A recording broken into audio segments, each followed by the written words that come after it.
Today I want to explore a subject that almost all people will have to do. You see, I came across this story on ABC News which explored two opposing views. Should your next car be an EV or petrol? For me, and I'm guessing many of you, most of us have already made up our mind, and the answer is a categorical yes. Yes, I will. But then I came across this survey of 1,000 Australians which found that like 96% of them plan on buying a petrol or diesel car. So this got me thinking.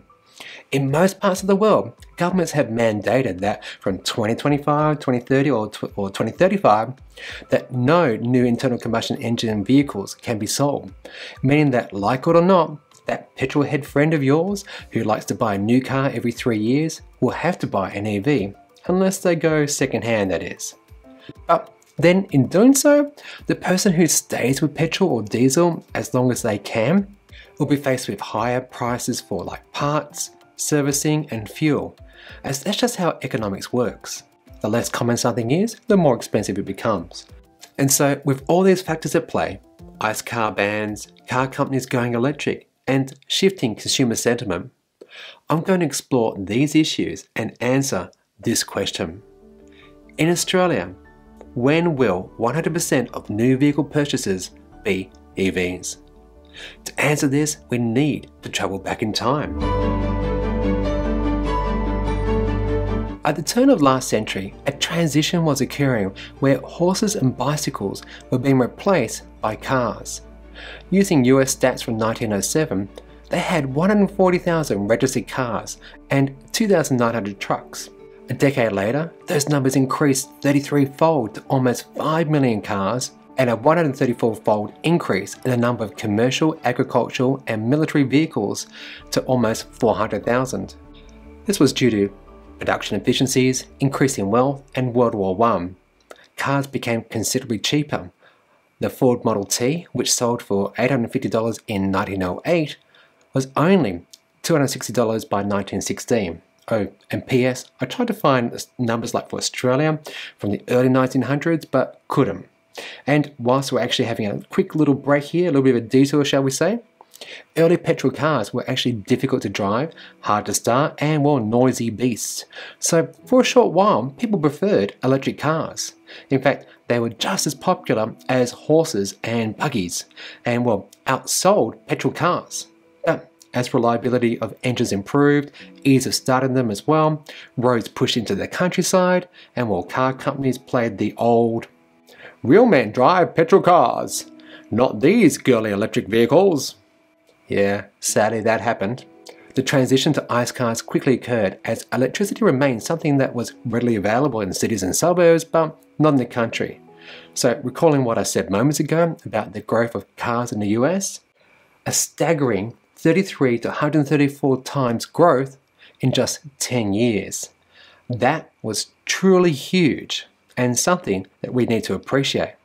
But alas, to answer today's question, when will buying a petrol car, aka horse, be a bad idea? I think we can't use this massive growth as an example to reflect the battle that is going on now with electric and petrol cars.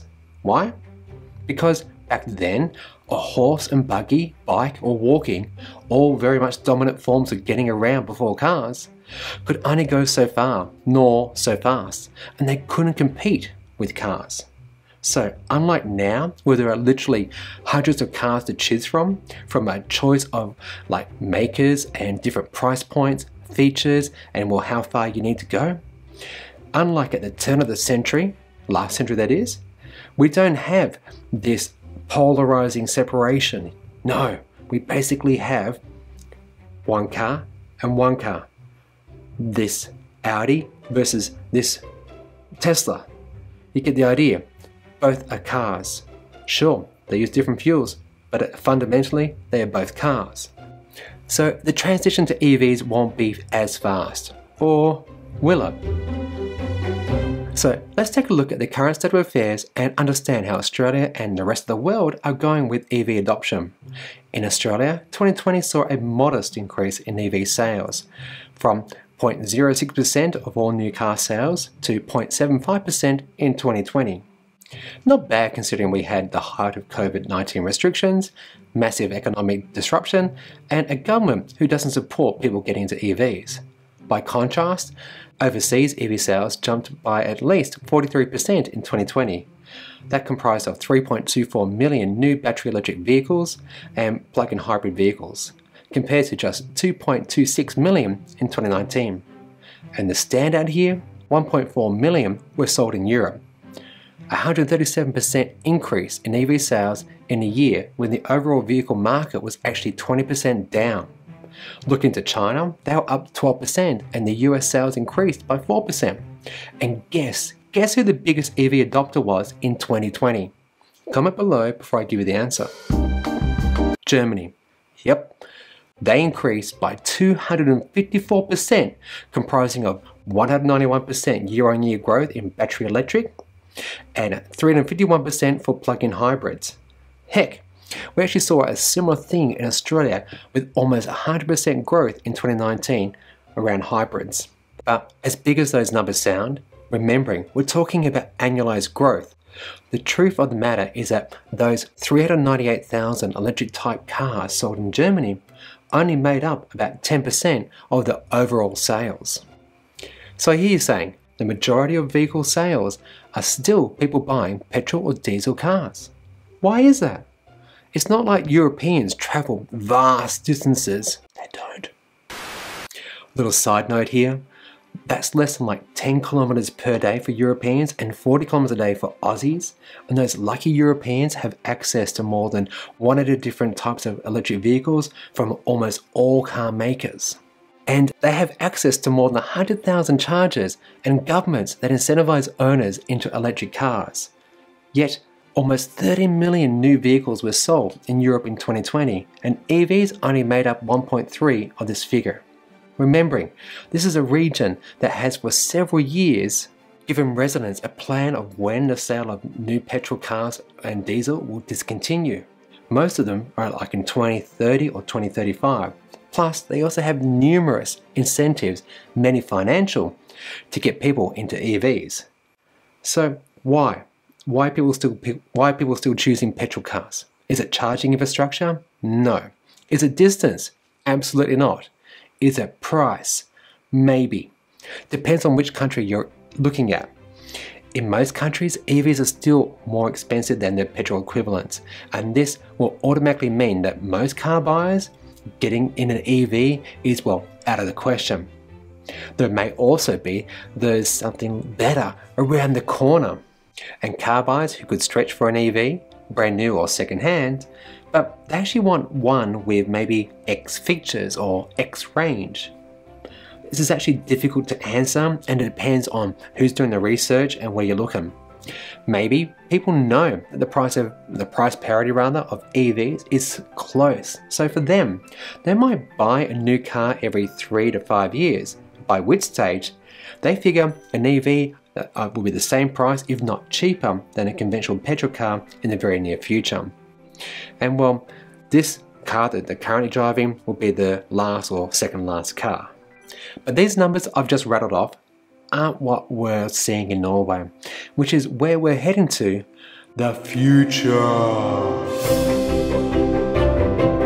Yep, I had to go here because this country can show us what Australia might look like in 10, 20 or 30 years. The Norwegians have had an EV plan in place for decades. They have an ICE vehicle ban come up in just 4 years, and a government that has done a lot, which makes you look really, really bad. Really bad.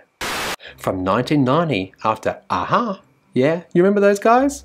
Well, after their publicity stunt to raise awareness around EVs and climate change, the government has done the following. EVs were exempt from purchase and import taxes. From 1997 to 2017, they didn't get charged road tolls or ferry tolls. From 2001, they were exempt from VAT, that's like GST to you and me, and electric vehicles are free to use bus lanes. Plus, they have a penalty on buying petrol cars with a tax for CO2, NOx, and weight of conventional engine cars.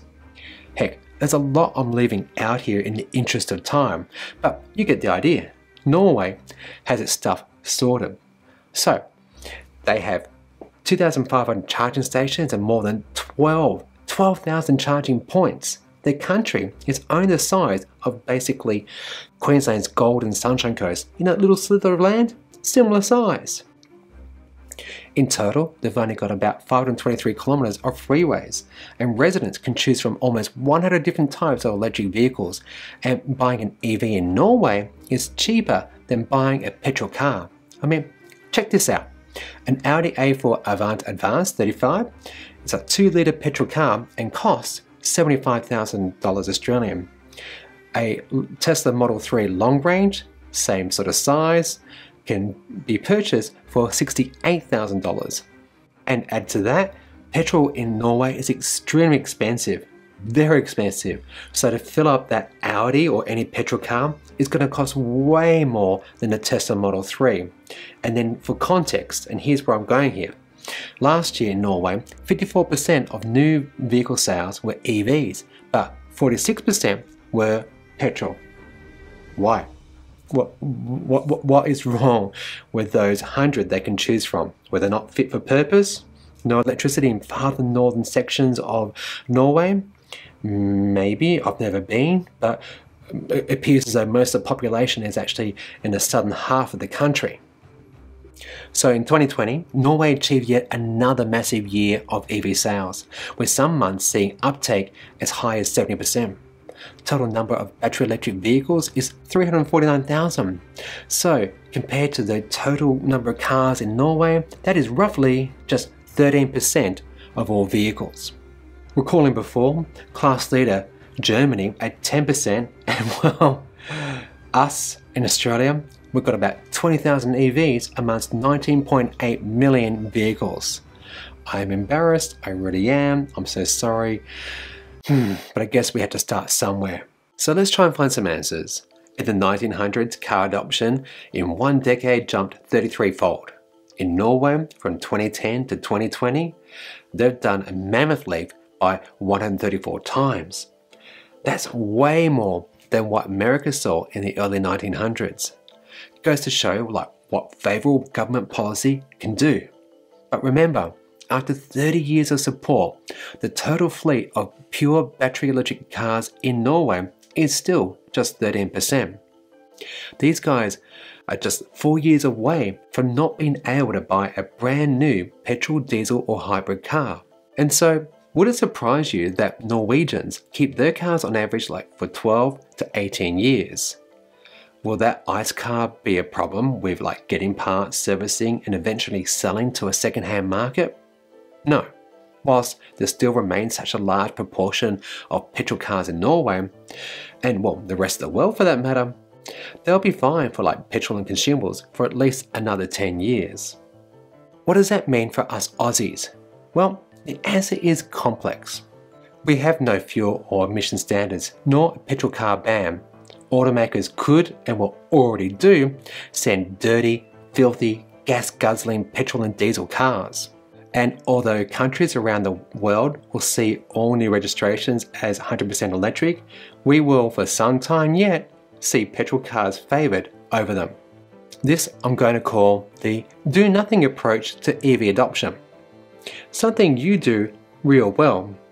So let's take our learnings from last century, overseas experience, particularly Norway, and estimate when we might see Australia will achieve its 100% adoption of EVs. Right now, we have almost 21,000. In Norway, a country with 5.5 million residents, or put another way, roughly a few hundred thousand more than Queensland's population, they hit this figure in 2014. Over the next 6 years, they averaged 26% year-on-year growth, bringing them to 113,000 by the end of 2020. Looking to Australia, EV sales from 2011 to date have grown on average by 27%. Seems encouraging and a similar figure to Norway. So using that figure and extrapolating it out, if we keep going like we are, Australia will see 100% EV adoption by 2036. 2036? Right now, there'll be some viewers out there saying, seems about right. After all, Angus's do-nothing policy is exactly that. Others will be saying, nah, hold up Chris, what about that evolving situation worldwide? Car makers shifting to EVs and ICE car bans, plus, well, consumer knowledge. And I'm with you. So here's how I think it will play out. In the next 5 years, public knowledge around EVs will increase. Early adopters will continue to buy EVs just in dribs and drabs, and we won't even get to 2, 3, not even 4% penetration of new car sales in the next 5 years. The benefits of EVs will exponentially grow. Think, you tell your friend or family member, they in turn tell theirs, and soon everyone knows how cheaper they are to run, service, and if you actually have solar and a battery at home, almost next to no running costs whatsoever. Then, from 2025 to 2030, as ICE car bans hit in a big way overseas, Australians will soon realise that their favourite car brand has just released a fancy new car that is only available in electric overseas. And Aussies will start demanding them. From 2030, manufacturers, no matter where they are located in the world, will actually find it harder and harder to have support from investors and society to keep making cars that pollute. The key driver here is the Paris Climate Agreement, local and federal emission standards. You get the idea. And then sometime in this decade, I'm not sure when, perhaps soon, EV battery costs and therefore cost of a car, because it's a battery electric vehicle, will fall to that below of a conventional petrol car. And so after all of this, the answer to my original question, when will it be a bad decision to buy a petrol car? For Australians, it'll be 2031. Feels like an eternity away, right? Yes, it is, a full decade from now. But as I've detailed already, it's at this moment in time that people will realise that if they keep their petrol car or buy a new one, the second-hand market in the very near future will fall out from under them. Parts and servicing will become expensive and more difficult to find. And the big nail in the coffin will be petrol prices, which will soar as fewer and fewer people use it.